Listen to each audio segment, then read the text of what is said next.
Hey, how's it going? How's it going? How's it going? This is your boy ATZ or AKA AT, whatever they call me, straight from the city of Atlanta. But hey, first, let's talk about sports, man. Let's go ahead and get to the topic here. We already know that we didn't really have the season that we really wanted to, with the Georgia Bulldogs, with the Atlanta Falcons, and even with the Atlanta Braves. But I think those guys are starting to head into the right direction on all three teams and most of the Atlanta sports teams. But before we get to any other teams, let's talk about the team at hand. The most popular team in Georgia, in my opinion, the Georgia Bulldogs. Got to the playoffs again, first round exit.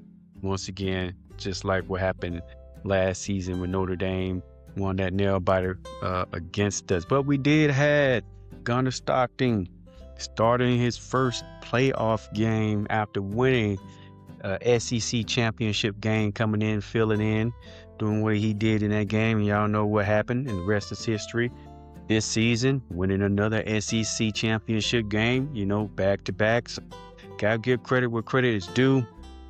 Playoff game, we know what happened. Could some better decisions could have been made? Yes, of course, but it is what it is, and we're looking forward to next season. And the Bulldogs are doing some wonderful things in the transfer portal, as you guys already know. But let's talk about the standouts of last season. Zekaria Branch, you got my linebacker in the middle here, CJ Allen, who's projected to go to the Panthers at the 19th overall pick, wish he can be here with the Falcons, but that remains to be seen. But this is what the experts are talking about. But we already know our outstanding linebacker, CJ Allen, one of the leaders on the defense, doing what he does best, stopping the run, playing a couple of downs on pass coverage, and even rushing the passer.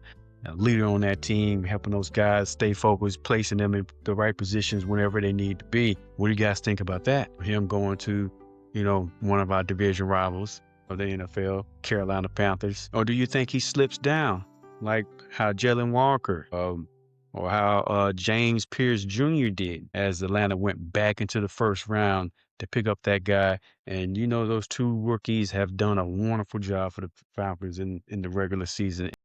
The ceiling is through the roof with those guys as far as potential. Also, Zekaria Branch, another outstanding Georgia product, went out there, balled out for us, had the most receptions on the Bulldogs in this season. The little shifty, speedy receiver. Let me check my stats here. They got our guy going to Cleveland. Not sure who's the head coach in Cleveland as of right now. I got to check my notes here. Think they're still looking, but Falcons got the old Cleveland head coach and Stefanski. That's another question that I want to ask you guys. How do you feel about that coaching hire? As Arthur Blank, the Dunn is what I call him, the guy that does so much for the state of Georgia, not just for the city of Atlanta.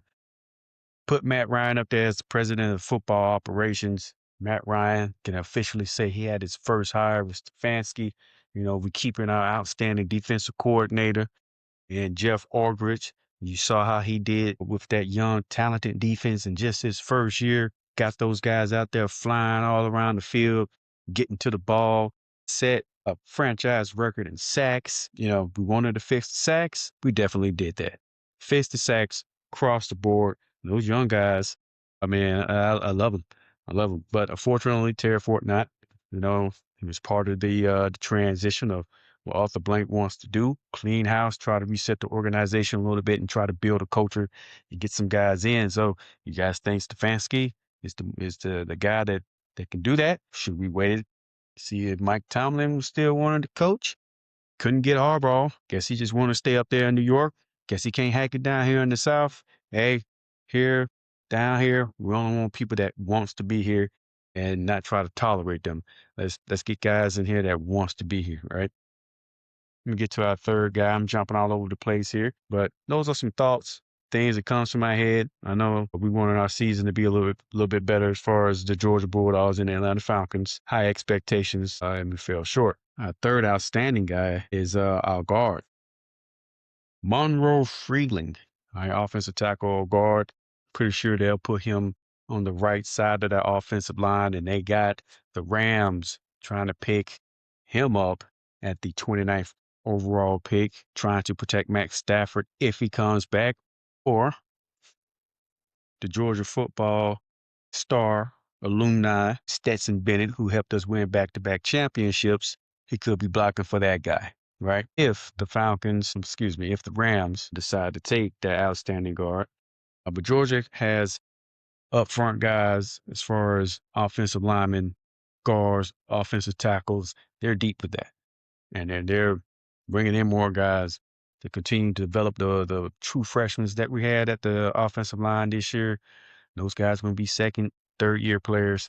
So I think we'll be good in the trenches. We're always putting guys from the trenches inside the NFL. That's just the Georgia way, right? Linebackers. Now we're starting to move on to the wide receivers. The great AJ Green, the Hines Awards, wide receiver of Georgia football. But tell me what you guys think about that.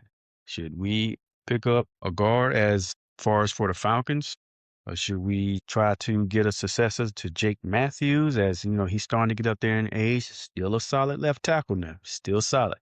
But sooner or later, we're going to have to get somebody to eventually replace him on that left side or that blind side. Well, not the blind side, but still have Michael Penix, right? But traditionally, the blind side on the left tackle spot, mature that guy, develop that guy, give him the time that he needs instead of putting him out there and rushing him, right? So eventually, we're going to have to get that left tackle. I know we got a left tackle in last year's draft in the 7th round. Haven't heard his name too much. Got to dig up, see what he did this season. But, definitely need to keep the trenches good, even though the Falcons' offensive line is one of the best in the league, right? And that's another topic that I wanted to bring up later on or in my next show when I have my other two companions on, ask questions about their opinions, do a live chat, and have these guys or you guys in the live chat tell me your opinions on what the Falcons need to do as far as their next move to continue to get this team going into the right direction, like we want them to be. And we know that they can be in that right direction. There's so much talent on this team. Awesome. What are your thoughts on Michael Penix Jr. in his first year starting? First thing that comes to mind, injury prone. Injuries happen. Injuries part of the game. They may have Penix back in the first part of the preseason. I'm not sure on that, as it's like up and down, but we'll see. All right. But what should they do as far as the quarterback position? Should they continue to look for talent in the draft? Later on in the draft, you all know the Rams got our pick as far as the Falcons, which, by the way, a great investment and giving up that pick for James Pierce Jr. 10.5 sacks rookie season, in the runnings for defensive rookie of the year. Hey, pick well received with that pick. And we're gonna like that guy. He's gonna be a Atlanta Falcon for years to come, hopefully. But what should the Falcons do as far as in the quarterback's situation? What do you guys think about Penix in your first evaluation of his first starting position, first time starting in that position in his first full season? I know last season, with the last 4 games, and kind of see some ups and downs. And during this season, is it solely on Penix? Was it on Raheem Morris? Was it the OC? Me personally, I think it was along the lines of the coaching staff as far as the OC inconsistent plays and, the head coach, whether he time management and key decisions and key moments of the game. Those are all opinions that remain to be heard from the Falcons fans out there. All right. I'm going to jump back on Georgia for one last tip here. All right. So as far as offensive coordinators, while we're still on that topic, what do you guys think that Georgia should do at the OC position? I see that Kirby Smart is trying to do some little changes in the OC room, in the offensive coaching staff side of the ball. Should he completely get rid of all of those guys? Or should he keep the main OC and maybe get a brand new wide receiver coach, running back coach, offensive line coach? You guys tell me. I'll be waiting for you guys' comments. So that way we can talk about this thing, chat it up, try to keep it professional. But hey, I would like to hear the passionate fans. Also, as I conclude my first podcast, I would like to thank you guys for tuning in, because you guys could have done anything that you wanted to do instead of listening to me, right?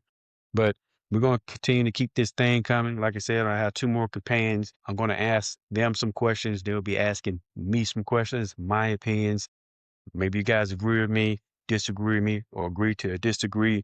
We can debate. We can do that. We can do all of that. But we're here. We talk Atlanta sports, Georgia sports, And then, some big time news across the nation as far as the sports world. And, we want to try to put our opinions on that. But thank you for tuning in. Till we do this again, ATL Sports. Let's talk Atlanta football.